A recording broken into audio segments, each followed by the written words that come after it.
either one of these any good? Wow, this is a good movie. It's pretty good. Yeah, well, the director from yesterday doesn't think so. It stinks. You sorry? You waste our film. It's so bad. Winding down summer with some new flicks, not only on the big screen, but for streaming as well. Welcome. This is the Screening Room Podcast, and she is Hope Madden. He's George Wolf. And we're from MadWolf.com. Screening Room sponsored by Gateway Film Center, and let's start out on the big screen. Soulmates Eric and Shelley are brutally murdered. Given a chance to save the love of his life, Eric must sacrifice himself and traverse the worlds of the living and the dead, seeking revenge. It's The Crow. I killed you. Yeah, you did. We have a problem. He came for us. Look at what you've become. You know that love promises only pain.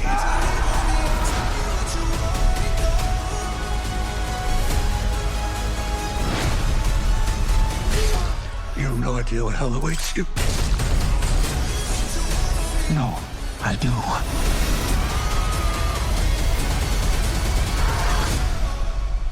How many people have you loved? I'll never be alone.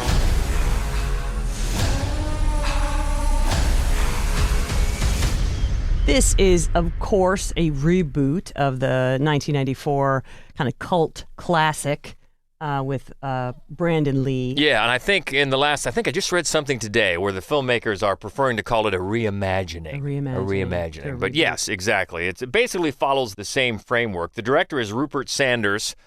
He's done Snow White and the Huntsman and the Ghost in the Shell, so not great. No. Not great. And the writing team actually includes James O'Barr from the original.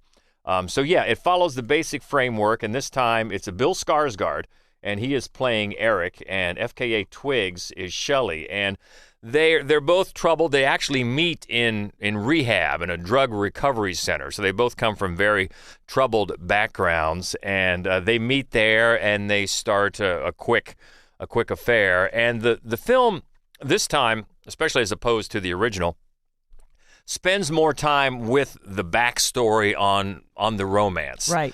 Tries to add a little bit more to the characters. But even so, it still feels, to me, it still felt rushed to get to the soulmate part of it. I mean, that's very quick before they are both murdered, because Eric doesn't know that Shelley is involved with this gang led by Danny Houston, Mr. Rogue, and he has basically made a literal deal with the devil, and he is centuries old.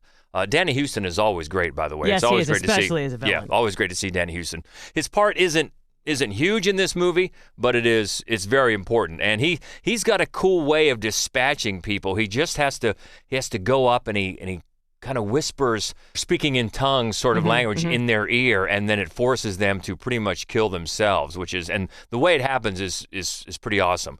And much of this film it looks good. I mean, the camera moves in some interesting ways, and it sets up some nice shots. The other side of that, though, sort of ironic, is it doesn't look as unique, especially when you're thinking about the first one. The first one, being based on a comic book, it sort of had that world we haven't seen before. Yeah, absolutely. It had a good look to it, a really unique look to it. It did, yeah. Now this one does look good at times and has some well done shots. It is very dark, not only in palette but also in atmosphere. Very nihilistic, but it just doesn't create the unique looking world. I mean, even down in the nether world, in between the living and the dead, it really just looks like a rundown part of a major metropolitan city. Right. Nothing that unique. Nothing magical. Nothing magical, yeah. And that's really at the heart of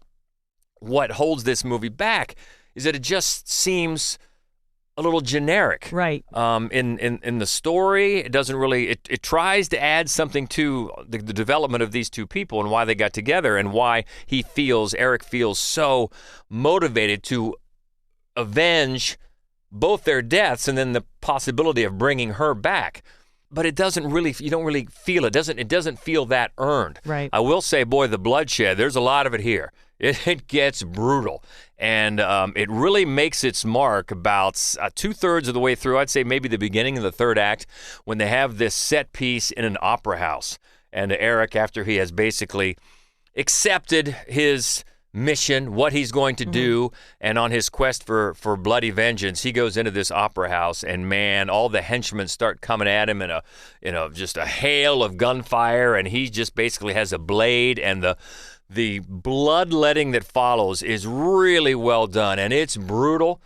But the effects, I think it seemed like a mix of maybe practical and CGI, but they look good. All the kills are pretty impressive, and it's orchestrated well between what's going on stage in this opera and what not only the singing and the motions of the performers there, but then the applauding and what the audience is interested in, contrasted with what's going on out in the front of the opera house, all this mayhem going on. It's really interesting, and it's really well done, and it's by far the highlight of the film. Right. That is what you're going to remember. The rest of the film has a tough time living up to that. But boy, once that, I mean, everything about the movie sort of, it's before that and then after that. And really, it's worth the price of it. I mean, if you're going to see the film, that is the thing that you're going to remember. Right. If you are a big fan of the first one, you'll probably still think that the first one had really more of its own voice. Yeah. But the performers here are good. Skarsgård and F.K. Twigs are good, and as you said, Danny Houston always good, especially when he's playing just a slimy, smooth-talking villain. Michael Wincott was pretty great. He was. Top dollar. That was an all-timer in terms of villains, and of course Brandon Lee. I mean, there was so much tragedy built into the first film. Right, exactly. But it sort of was, because of that, unfortunately, it sort of was a cult classic before it even came out because of what happened, the tragedy that happened. But the sequels to that movie are terrible. Yeah. They're terrible. So, and a lot of times I think when a lot of years go by and then, a studio invests some actual money into like a new version of a film, people get really angry as if the other 4 really bad Crow movies don't exist, but they do. Yeah. And they're worse than this movie. Yeah. Oh yeah, for sure. And this one, it's not terrible, but it doesn't make its mark until that one sequence. And that's really the thing that stands out with this movie as being memorable. And that is in the theaters now, and it is The Crow. Let's stay on the big screen for a mystery, thriller, maybe horror film. This is when tech billionaire Slater King meets cocktail waitress Frida at his fundraising gala. He invites her to join him and his friends on a dream vacation on his private island. As strange things start to happen, Frida questions her reality. This is Blink Twice. The legendary parties of Slater King. Blink twice if I'm in danger. Are you having a good time? I feel like we're forgetting like a lot of stuff. There's something weird going on. Something's making us forget. Where's Jess? Who's Jess? Who's there? I'm going for the phones. Keep a lookout. Oh my God. What are we gonna do about you? We need to find out what's really going on.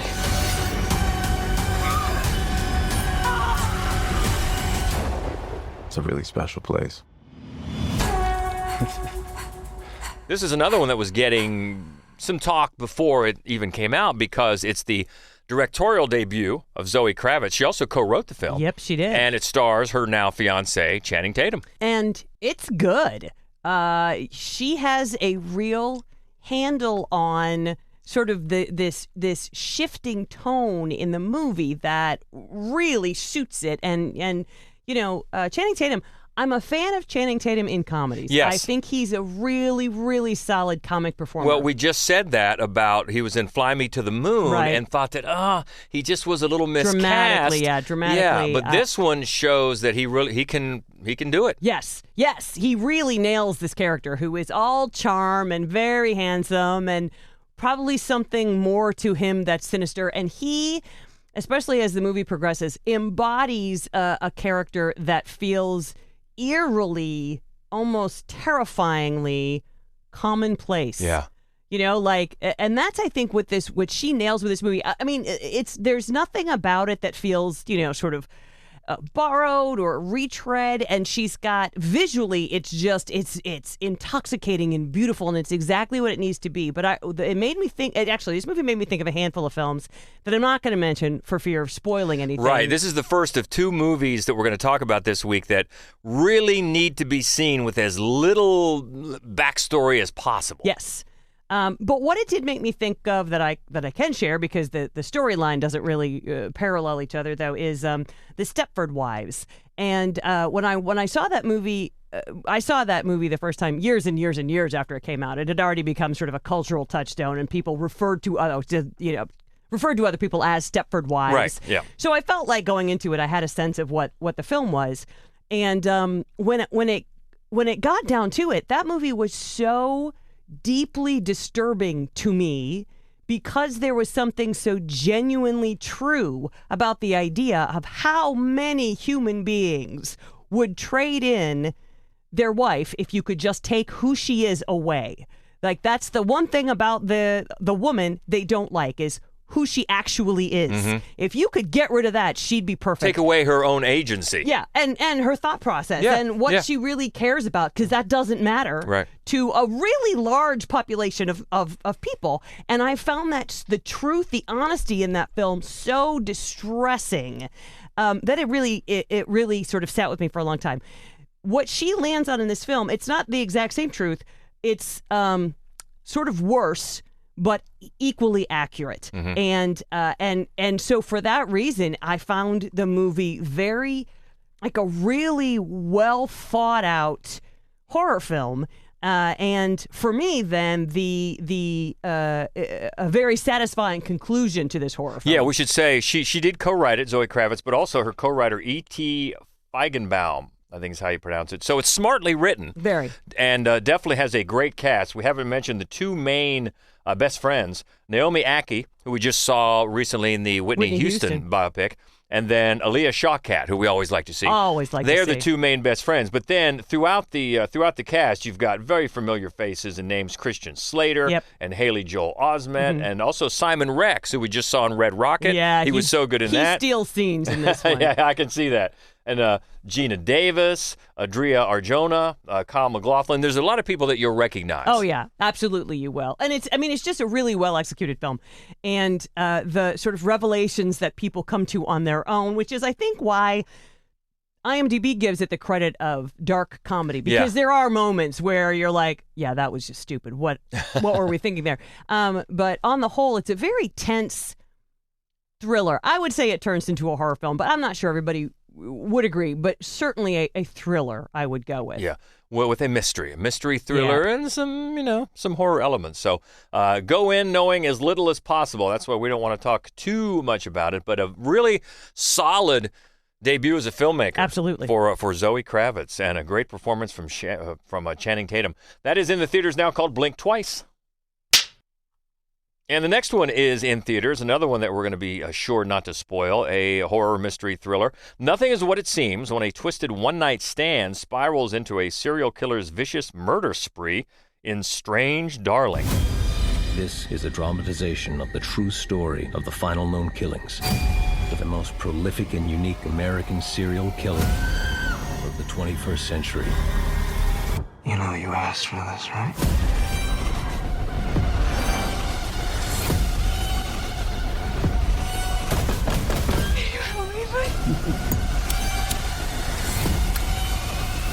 Just trying to have a good time. I'm in control.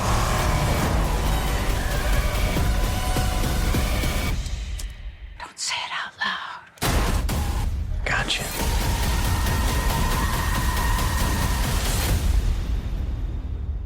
I want something intimate, something romantic.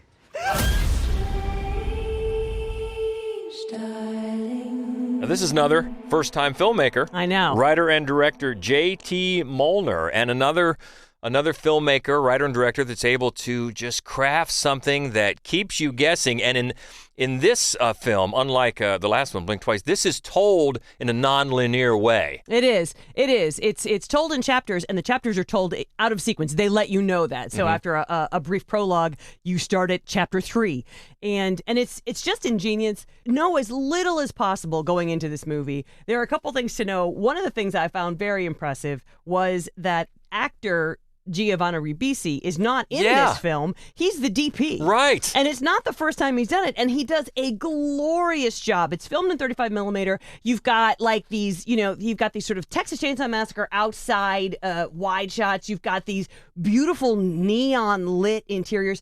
It's a gorgeous movie. He also provides a voice, just some voiceover in this. But I was not aware that he had been a cinematographer in previous films. Yeah, he's a tremendous talent for it. Maybe because of his, acting, he has a real sense of how to capture a character. Yeah, well, just doing a quick look at IMDb, this is his debut as a feature film cinematographer. It looks his credits so far have been shorts and music videos. So it looks like with this, he's definitely got a future in that as well. Oh my God, yes, he does. And then the other thing that's really great about this, aside from the writing, which is really quite stellar, are the two main performances. And so one is Kyle Gallner. We're huge fans. Yeah. He's just really wonderful in everything. He brings, to a lot of films, he'll bring this sort of brokenness and vulnerability, and this film not so much, but he's always really great. And then Willa Fitzgerald, who we just saw last year in Fall of the House of Usher, she is the lead in this movie and is just magnificent. And weirdly, the structure of the film, taking it out of sequence, kind of develops the character more. You're paying so much more attention to try to piece together what's going on because it is a mystery and also it's being told out of sequence. And it just, I think, draws you more into particularly her character. But they're both amazing. Yeah, and you'll also recognize Barbara Hershey, Ed Begley Jr. in it as well. Yeah, and usually if you go back to a film like, let's say, Pulp Fiction, and a Tarantino device of going out of sequence, most of the time the basic belief is that's to reinforce that not one of these characters, sequences are more important than the other. Yeah. But in this, maybe it's got more than that, and keep you off balance. Keep you off balance. Yeah. We want to thank Adam Barney wrote the review for us for MadWolf.com, so check that out if you get the chance. Yeah, another great mystery though, and another great debut for a filmmaker to keep an eye on. First Zoe Kravitz, and now J.T. Molnar and Giovanni Ribisi as a cinematographer. Yeah, good stuff in the theaters now, and it's called Strange Darling. Let's go back to horror in the theaters. The Keenan family's simple weekend getaway truly turns into a vacation to die for as 4 deranged killers playing a sadistic game lock down their hotel and compete for the most creative murders of all the guests. It's called Stream. Hey, bud, can you pause that for a second? I need your help. Come on, Dad, I'm streaming. Well, what's the big deal? It's just a game.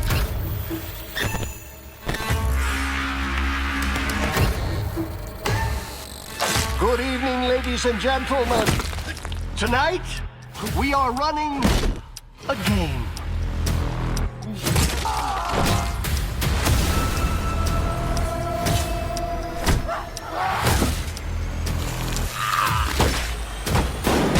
Showtime!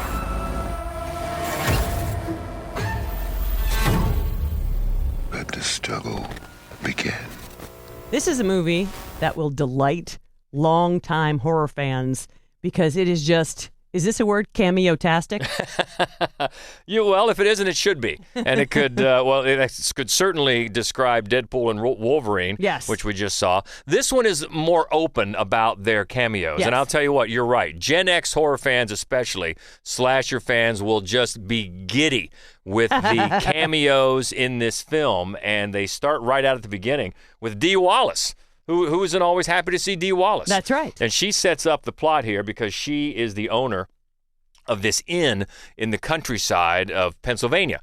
And she's getting ready for the big reopening, going to be a big time.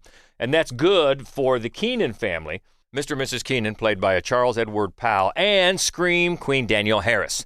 So they need a getaway. Right. And they take their kids. They got their gaming-obsessed son and their teenage daughter who's starting to test the boundaries, and they go off and they're coming to Dee Wallace's inn. But they don't know that as the synopsis said, 4 mass killers are deciding to use that as their home base to pick off all the guests and compete for these points in this game that is streamed for an audience and for wagering. And they wear the masks that they wear are very reminiscent of The Purge. And then as you get into people watching this, it will remind you of Cabin in the Woods once that reveal is made. So fun. It's going to remind you of a lot of things, and the faces are great to see.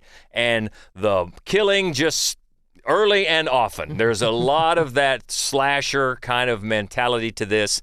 If that is your comfort zone, then you are going to love this. You're going to love to see this parade of familiar faces. I'm talking Tony Todd. We already mentioned Dee Wallace.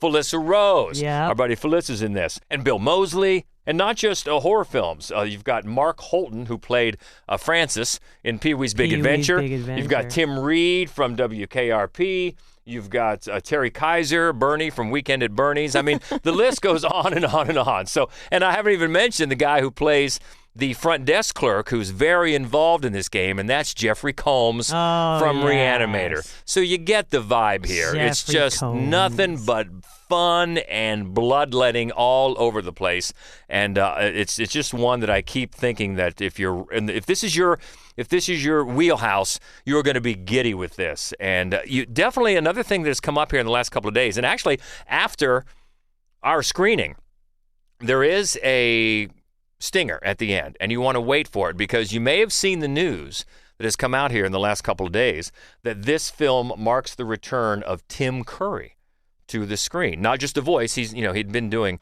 voice work, but after his stroke, and he's still around doing conventions and things for many years. But this marks the return of Tim Curry. So I don't want to give anything away.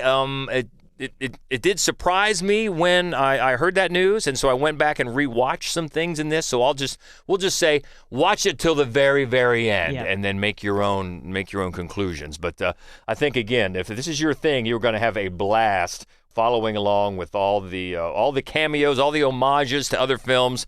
Now this is co-writer and director Michael Levy. He's also got a small part in the movie, but he was a producer on Terrifier 2. So this is not as extreme as Terrifier 2, but that's kind of in the mindset that you're going for. It's a lot more fun, especially for the Gen X horror fans that love this type of stuff, and I think you'll like it a lot. On the big screen now, called Stream. Let's go to Netflix next for comedy. 4 freshmen navigate the terrors of adolescence at their first ever high school party. Incoming. Oh my God! Hey, bitch. You go up to some kid and you look him right in the eye and say, hey, my name is Benjamin. I want to be your pal. Okay? We gonna fucking party tonight or what? Go, Rick.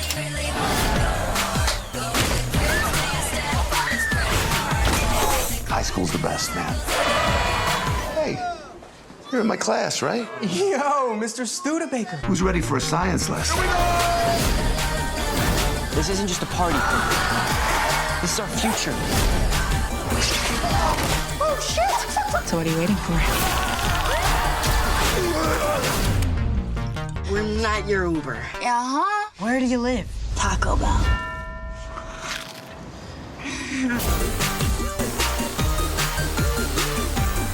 This is from writers and directors Dave and John Chernin, known mainly for It's Always Sunny in Philadelphia, and the mom from It's Always Sunny in Philadelphia, Caitlin Olsen. She plays the mom in this movie. And it stars as Benj, Mason Thames, who was the kid in Black Phone. Yeah. So it was great to see him in this. And, I'm always down for a rude teen comedy, but this one is pretty unfunny. And it is pretty disappointing.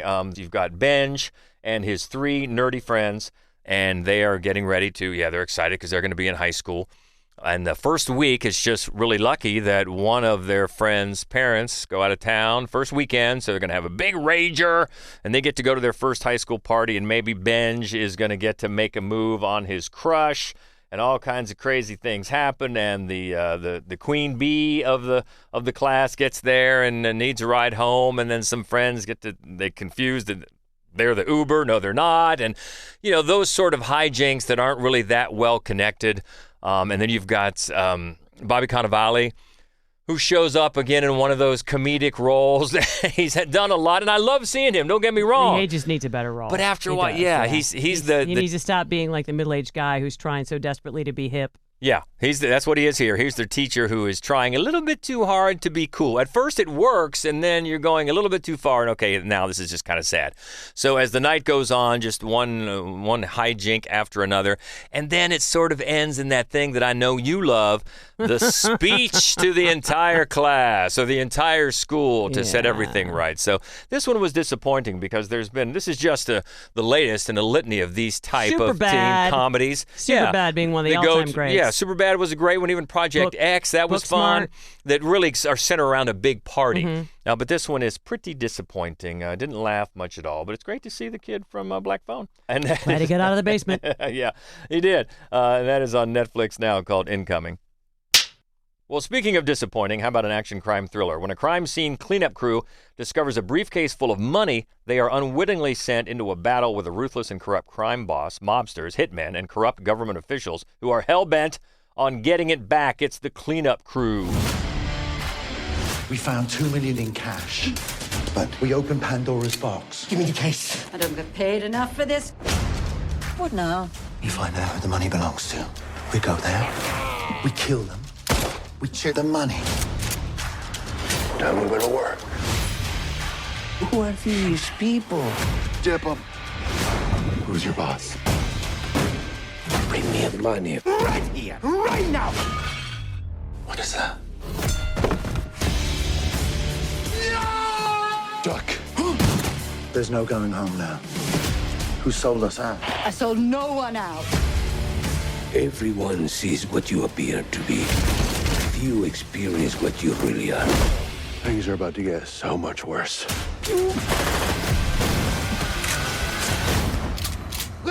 Wait! Who are you people? We're the cleaners.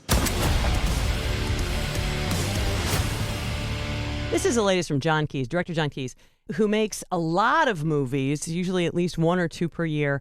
And his formula seems to be, I think what he does is he'll hire one actor to make two movies back to back and then let them out of their contract, because you see this pretty repeatedly across his films where so this time it's Antonio Banderas, although Jonathan Rhys-Meyers has also been in two of his films. They come out quickly. They're not very well plotted. They're not very interesting. They've got actors who deserve to be in better movies.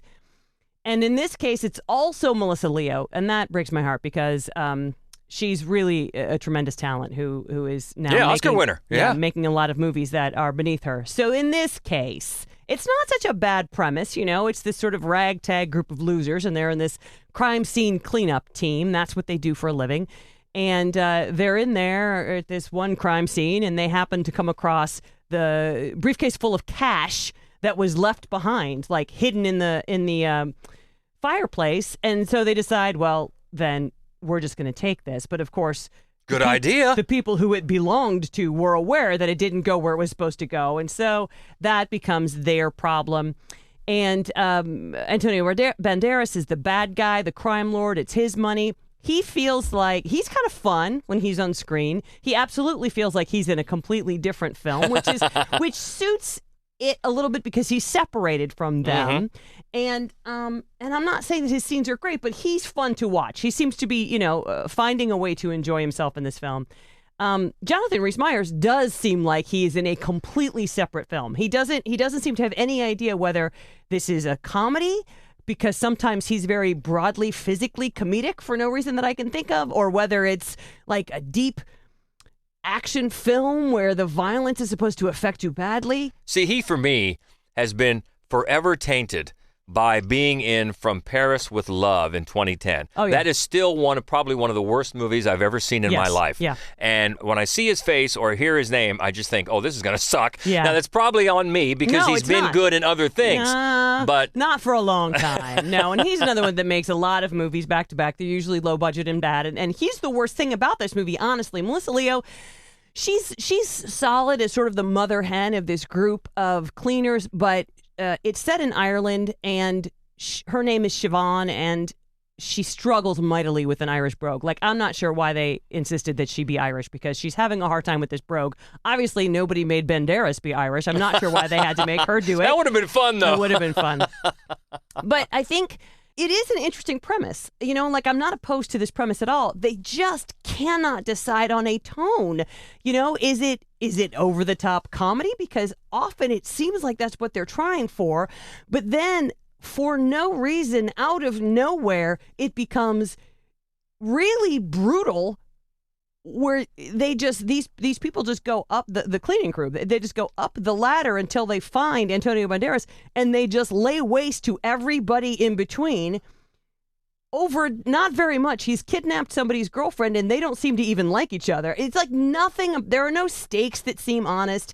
The tone is everywhere. None of the performances are very believable. Yes. It's just such a waste. Well, just like the teenage party comedy, you know, the briefcase full of money that belongs to a crime lord and he wants it back. That's not exactly a new trope. No. But then if you're throwing in the head of the snake kind of thing, yeah, it gets to a point where what are we doing? What are we doing here? And not much with this one. And it is a disappointment, called The Cleanup Crew, and it is streaming now. Another thriller next for streaming on Prime Video. As Gina decides to leave her criminal husband Clyde in their isolated Texas hideout, a couple from New York arrive. Ignoring the risks, she convinces Clyde to let them stay, a decision that leads to dangerous consequences for everyone. It's called Catching Dust. What business you got here? We wanted to get out of the city for a while. My gut tells me no good can come from those two. They about as much of a threat as a toothless dog. This ain't no game, Gina. I don't want you messing with them. My mama was right. Always stretching for things I can't reach. I was alone. I was really scared. If he hurts somebody and you don't stop him, then that's on you forever. All we gotta do is play cool. You think I'm blind, don't you? I told you something was wrong. You mother! This has gone too far. Say something! You don't need to do this.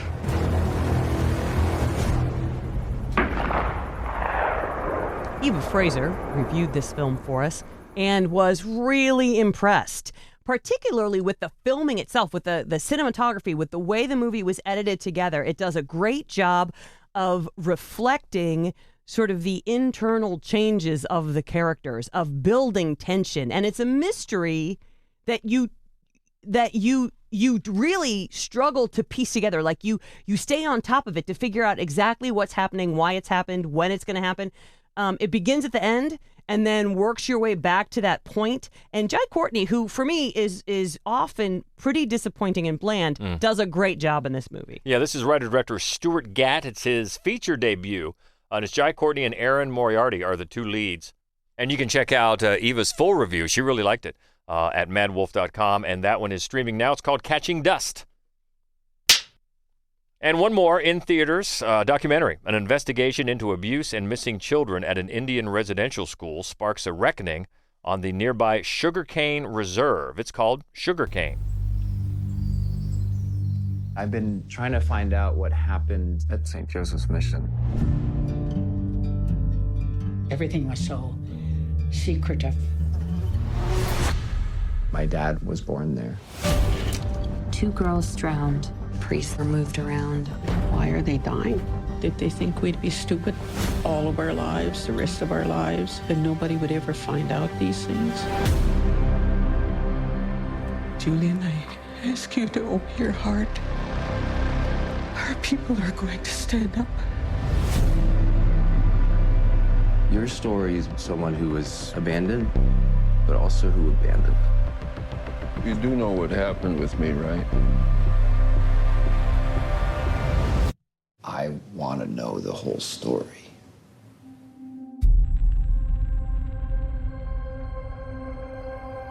Rachel Willis reviewed this one for us, and it is a tough watch. It is a hard film to watch, but very rewarding, really kind of required viewing. Yeah, a lot of these documentaries that are tough watches. They're also necessary Right. watches Yeah. because it's something that needs to have a light shed on it. Yeah. The directors here are Emily Cassie and Julian Brave Noisecat, and there's a lot of secrets, obviously, a lot of lies, a lot of history that has not been dealt with. Right. And this documentary is trying to do that. Yeah, Noisecat, they spend a lot of time in the film with his father, and that is where sort of the secrets come to light. And it is a very tough film to watch, but it rewards you for doing so. Yeah, and that one is in select theaters now, getting a wider release next month. But you can check out Rachel's full review at madwolf.com, and that's called Sugarcane. Let's all go to the lobby. Let's all go to the lobby. Let's all go to the lobby. That music means it's lobby time. Time to check in with Daniel Baldwin, a.k.a. the Schlocketeer, for the latest news from the studios. What's going on? Well, first off, Oz Perkins' Longlegs is now available in premium VOD. Nice. And Eli Roth's Borderlands will hit premium VOD on August 30th. So already going digital on that one. Yeah, I'm kind of surprised it took this long. Yeah, me to be too. honest, the amount, the thud that was heard so loudly when it hit theaters. But yeah. And then Adam Raymeyer's coming-of-age dramedy Snack Shack will be available to stream on Amazon Prime starting September 1st. Love that one. Loved it.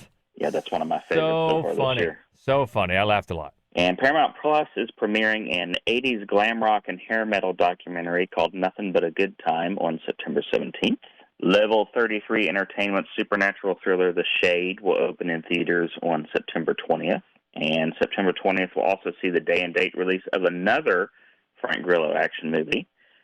This time, Lionsgate's action thriller Long Gone Heroes, which also has Josh Hutcherson, Eden Brolin, Melissa Leo, and Andy Garcia in it.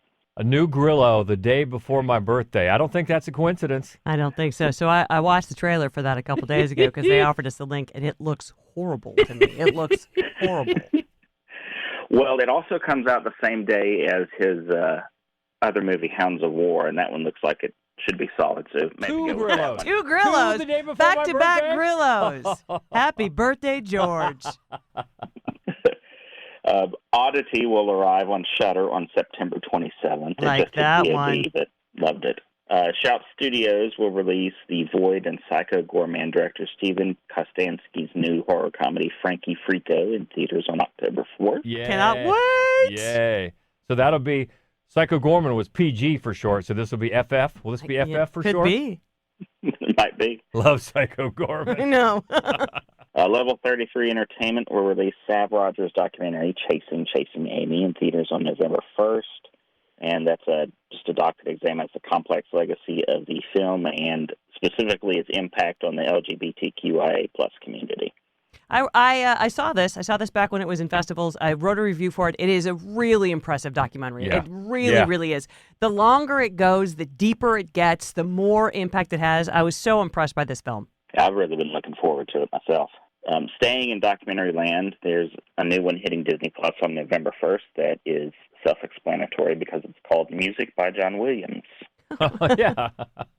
And then I've got two more for you. First up, Netflix will premiere the 1930s set drama The Piano Lesson on November 22nd, and that stars Samuel L. Jackson, John David Washington, Daniel Deadweiler, Ray Fisher, Erykah Badu, and Corey Hawkins. I guess it's expected to be one of Netflix's big awards contenders this year. Sounds like it. With that cast, I'm Yeah. all in. Yeah. And then last but not least, A24 will release their horror disaster comedy Y2K in theaters on December 6th, which stars Jaden Martell, Julian Dennison, Rachel Ziegler, Mason Gooding, Fred Heckinger, and the incomparable Fred Durst. His second A24 movie this year. Yeah.